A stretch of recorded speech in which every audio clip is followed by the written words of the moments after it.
से जब से हम जुड़े कुछ न कुछ मेरे साथ में रोज ही चमत्कार होते रहते हैं। शुरुआत करूंगी, मैं गुरुजी के बड़े मंदिर गई थी 2016 में। तब हमें कुछ नहीं पता था गुरुजी के बारे में, और उस दिन शिवरात्रि थी। बहुत दूर पार्किंग हमें मिली, वहां से हम पैदल चलते हुए गए। फिर रास्ते में हमें सेवादार मिलते गए, उन्होंने गाड़ियों में हमें छोड़ा। मेरे पता था वाह कितने अच्छे जगह हम आए हैं और हमें पैदल नहीं चलना पड़ रहा है। और हम अंदर एंट्री ली हमने। एक बार हम अंदर घुसे, मुझे समझ ही नहीं आया कि क्या है करके। मैं बाहर निकल गई। मैंने एक सेवादार से कहा कि मेरे दर्शन नहीं हुए, तो उन्होंने कहा आगे बढ़िए आप। फिर दूसरे सेवादार मुझे मिले, उन्होंने कहा आप यहाँ से घूम जाइए। वापस मैं मंदिर के अंदर चली गई। फिर मैंने मत्था टेका, बाहर आई। तब तक मुझे रास्ते में जिनके साथ में मैं गई थी, रणन की बेटी, उन्होंने कहा था कि मामी जी जो मिले वो प्रसाद है, कुछ भी मिले आपको लेना पड़ेगा।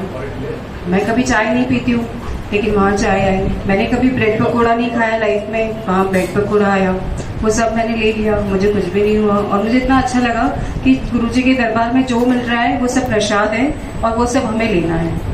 वहाँ से हम आ गए। उसके बाद हम सूरत शिफ्ट हुए जयपुर से, और मेरे बेटे को जतन को जाना था सिंगापुर और मलेशिया, और उसका वीजा नहीं लग रहा था। इंडिया से सिर्फ ये लोग 2 लोग जाने वाले थे, जतन और एक उसकी साथ में थी, वो दिल्ली से थी, वो वीजा ऑफिस में काम करती थी।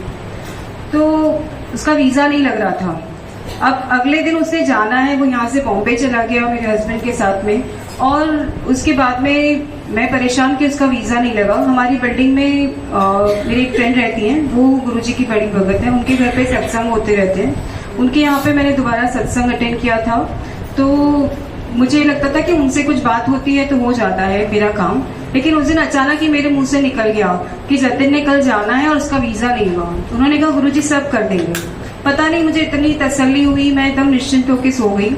अगले दिन सुबह उठी, फिर थोड़ी सी टेंशन थी कि अभी तक हुआ नहीं है, इसका क्या होगा। पर अगले पल ही मुझे ख्याल आया कि गुरुजी सब कर देंगे और अपने आप इसका वीजा लग जाएगा। मैं अपने काम में लग गई।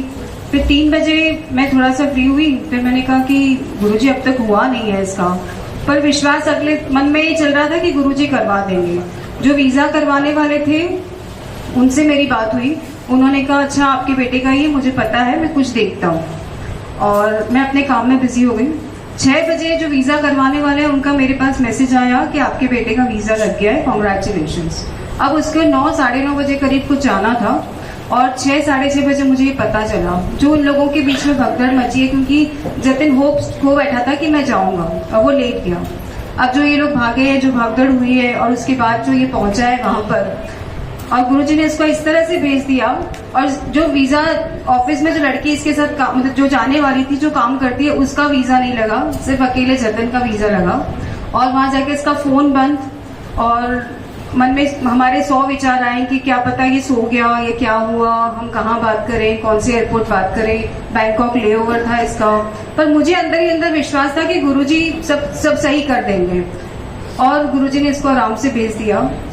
और जय गुरुजी, शुक्राना गुरुजी।